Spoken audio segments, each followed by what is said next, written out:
Beleza, doutor. E a seleção, hein? Cadê Eu pensei que hoje ela viesse até como uma forma de aliviar, né, essa frustração toda, que ela viesse vestida de bandeira do Brasil. Cadê? Ai, doutora? Deus. Ai, doutora, a gente tem que Deus. rir para não chorar. Quá, quá, quá, quá, quá, quá. Se eu Deus. sorrir, eu não quero chorar. Um negócio assim. Olha, é muita coisa, viu? Então, Se a gente fosse falar desse jogo... quer mudar de assunto? Vamos mudar de assunto. Vamos mudar de assunto, então vamos lá. Vamos trabalhar, né? Vamos trabalhar. Trabalhar é melhor. É. Eu queria tanto ver você com aquela bandeira. Oh, meu Deus, deixa pra lá. Oh, meu Deus, muda de assunto. Deixa esse assunto pra lá. Como cancelar um contrato mesmo com cláusula de fidelidade? Tá aí uma boa pergunta, Olha aí, doutora. uma boa pergunta, né? Até nervosa eu estava na sexta-feira aqui, né? Tava agitadíssima. Por causa do jogo, mas deixa pra lá. deixa Então, pra lá. veja, como cancelar, né, esse contrato aí, mesmo com cláusula de fidelidade. Primeiro, se ultrapassou os 12 meses, já pode. Ah, não, mas eu estou falando da fidelidade. Pronto. Se o contrato não estiver prestando um serviço adequado, como prometeu, você pode quebrar esse contrato, né? Com certeza. E isso não deve gerar multa, não deve gerar multa. Alguns contratos, inclusive, nem prevêem multa, mas é só para informação que eu estou dizendo isso. Outra coisa, a pessoa assinou um contrato, é vontade entre as partes, parece que... E aí forma lei, sim, mas se existir alguma cláusula considerada abusiva, né, aí também pode se quebrar e não pagar essa multa, pelo menos deve ser proporcionalizada essa multa. Então, são coisas assim que pode se quebrar um contrato de forma unilateral e não incidir na multa, né? Serviço mal prestado, devidamente comprovado, a fidelidade, se foi ultrapassada, também pode quebrar, tá? Então, tem essas opções aí. Não tem jeito, eu olho para você e penso na seleção. No Brasil. Eu toda de verde e amarela. Tava toda mas animada. o coração é verde e amarelo. Mas o que vale é a intenção, né? É. Ó, site que faz intermediação de vendas pode ser responsabilizado por prejuízo ao consumidor? Uma ótima pergunta, bem atual. É muito boa essa pergunta, viu? Olha, e vou dizer uma coisa, fiquem atentos a compras nesse período natalino fora do estabelecimento comercial, ou seja, no site. O site tem responsabilidade, sim, quando você compra alguma coisa e tem problema com aquele objeto. Até porque o site está recomendando aquela loja. Então, o site tem uma corresponsabilidade e pode, sim, questionar através, ou administrativamente falando, para ver se resolve, ou até mesmo judicialmente, se for preciso, né? Beleza, doutora. Mais uma perguntinha, então, rapidinho. Que perguntinha boa, doutora. Deixa eu caprichar aqui. Meus pais deram para mim e minha irmã um pedaço de terreno. No mesmo terreno deles. Nós construímos e, com o tempo, meus pais se separaram e meu pai queria que todos saíssem das casas. Mas minha mãe botou na justiça e a juíza disse que era para vender o imóvel. E depois de vendido, eles tinham que pagar os nossos materiais e depois dividir-se 50% para os dois. Eles não conseguiram vender e o imóvel foi para leilão.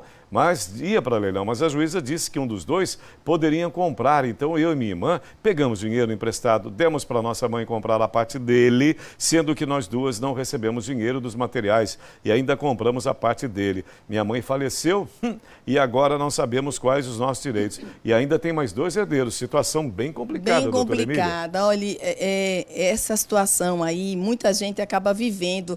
Eu gosto disso porque eu sempre digo o seguinte, Serginho, a pergunta de um vale para vários. Exatamente, a dúvida de um vale para vários. Nessa questão aí, como houve um falecimento no meio, né, dessa questão da divisão, da compra, da venda, foi a mãe que faleceu e a mãe é que tinha... era, digamos assim, a proprietária, era a pessoa. Agora o caminho é o seguinte, abrir um inventário, seja com advogado, ou seja, com defensor público, né? Dependendo da situação, pode ser feito um inventário, inclusive administrativo, no cartório, sem precisar ir para a justiça, mas se tiver interesses conflituosos, tem que ser via justiça, vai ter que abrir o inventário para determinar tudo direitinho e aí sim dividir. Repare como complicou, mas resolve, viu? Resolve, é por aí. Beleza. Valeu, Vanessinha. Seguindo de volta com ela, doutora Emília Corrêa. Vamos embora. O Brasil, hein? Gente, Deixa vamos lá.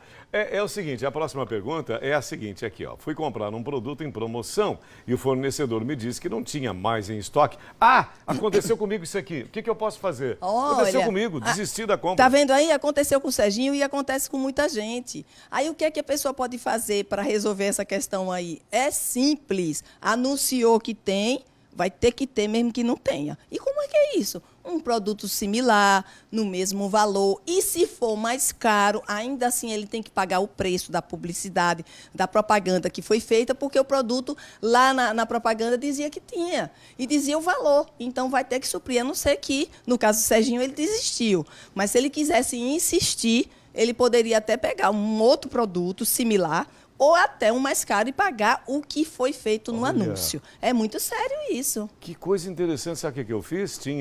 Era um notebook, na verdade, na tal da Black Friday. E aí estava lá um notebook, me interessei pelo notebook, o cara foi, voltou, disse que não tinha. E ele falou, ó, tem o do mostruário. E foi anunciado, né? Foi anunciado, o mostruário. E aí eu falei, não, no mostruário eu não vou levar e desistir. Não deveria ter desistido. Boa. Tá vendo como a gente aprende? Informação é muita coisa, gente. Faz a diferença Faz muita geral. diferença. Tá vendo só? A gente aprende direto. Cancelei a TV a cabo, mas a empresa não veio buscar o aparelho. Existe algum prazo para eles retirarem o aparelho? Eu fui levar o aparelho lá na companhia, na empresa. Eu levei. O Serginho levou o aparelho. Aí eu pergunto, o Serginho tinha a obrigação de levar o aparelho? Não, sim, ele boa levou. Pergunta. Ele levou, mas ele não tinha. Quem tem a obrigação de pegar é a empresa. Boa. Se deu os 30 dias e ela não veio pegar, a responsabilidade não é do consumidor.